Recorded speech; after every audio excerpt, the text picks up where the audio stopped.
Okay, section 5 of chapter 2, working with implicit differentiation.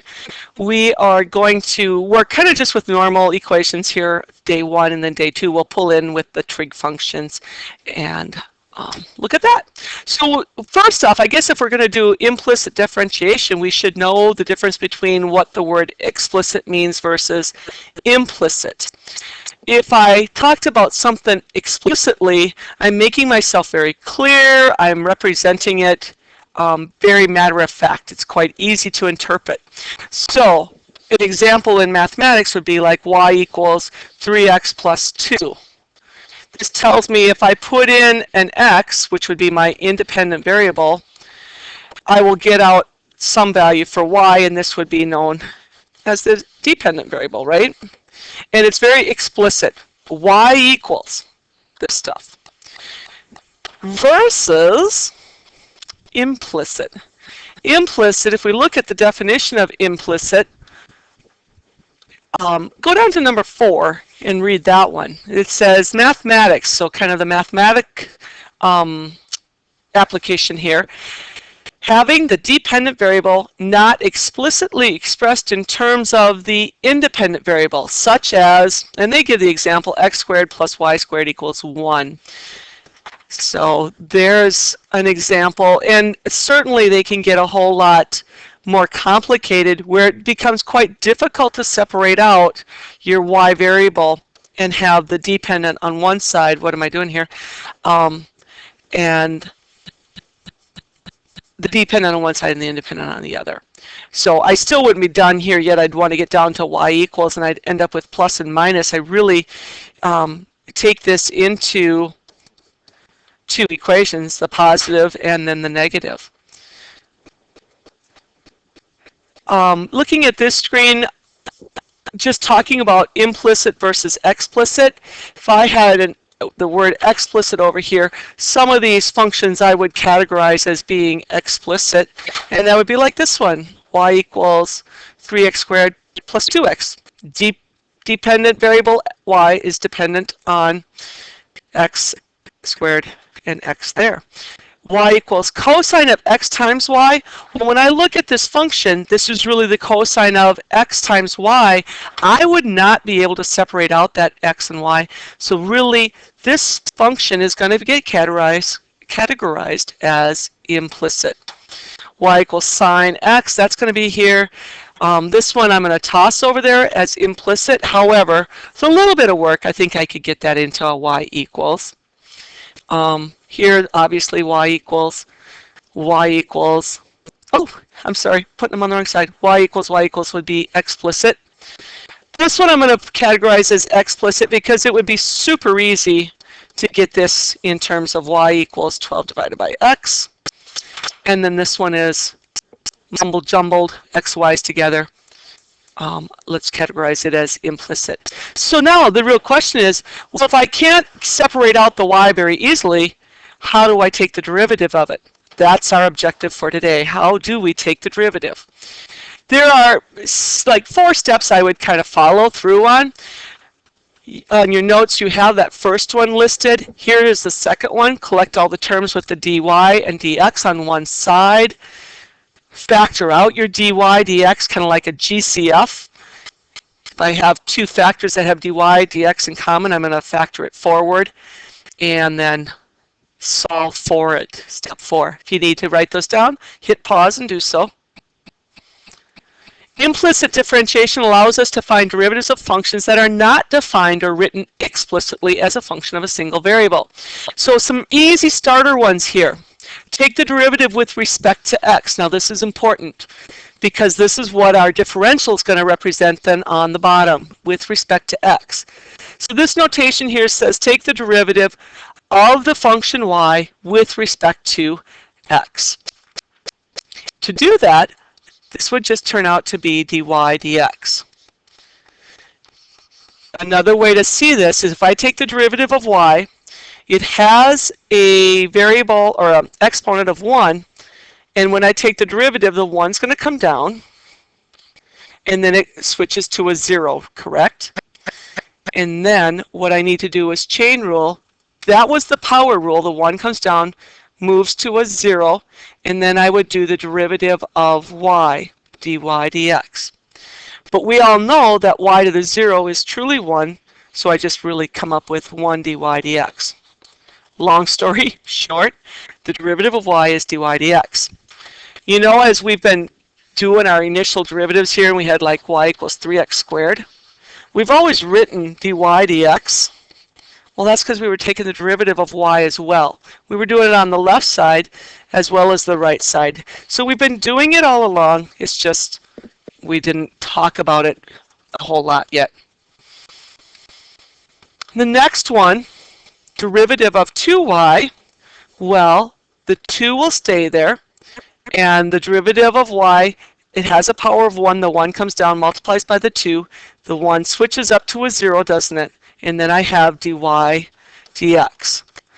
But this will simplify out to just 2 dy dx. And the last one, take the derivative of y squared. The 2 will come down, y will move to a first power, and then I have to talk about the derivative of y with respect to x, the chain rule idea. First thing I did was power rule. I worked with the 2. Then I stepped inside and I'm taking the derivative of y, which is dy dx. Find the slope of the tangent line at the point 4, 3. And I'm given this equation, x squared plus y squared equals 25. We all recognize that as the equation of a circle. So I'm going to take this and do an implicit method on it, implicit differentiation. So first it's going to be 2x. We could really talk about the x dx if we wanted to. The 2 is the power rule, comes down, moves to just a power of 1 through my process of taking the derivative. And then by the chain rule, I would step into the inside. That would be a dx dx. Obviously, though, that kind of simplifies to 1. Y squared is going to be a 2y dy dx. And then the derivative of y of 25 is 0. Okay, I don't really want to keep that dx dx there. I'm going to move it out, and I get dy over dx equals 0. Let's solve for dy dx. Subtract 2x. What we're doing right now is trying to isolate the term that has dy dx in it. And now I'm going to divide by 2y. And I'll have dy dx is equal to negative x over y.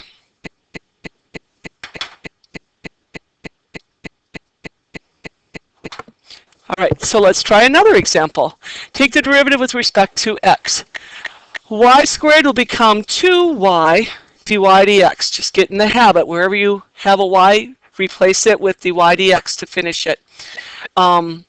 Derivative of 3x is 3. Derivative of x squared is 2x. Now what we want to do is isolate this dy dx. So first thing, this just becomes a lot of algebra now. So 2y dy dx equals 2x minus 3. Divide by 2y and we have our result. The derivative of y with respect to x is 2x minus 3 over 2y. And there's our answer. I'm going to skip this next one. I need to update that. That's not a very good example for us.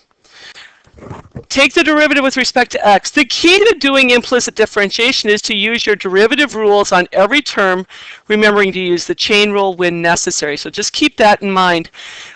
This one will get a little interesting because as you can kind of see, we're going to end up doing the product rule on that x times y business going on there. So let's start from the left. The derivative of x squared is 2x minus. I'm going to set up a minus and do my product rule here inside the pink brackets. Derivative of the first would be a 1 times the second, which is y. Added with derivative of the second, well, the derivative of y is dy dx multiplied by the first function. And then I'm moving on now because that was the product rule, plus 2y dy dx equals 0. I'm going to run that negative through my pink brackets. So 2x minus y minus x dy dx, reorganize that, plus 2y dy dx equals 0.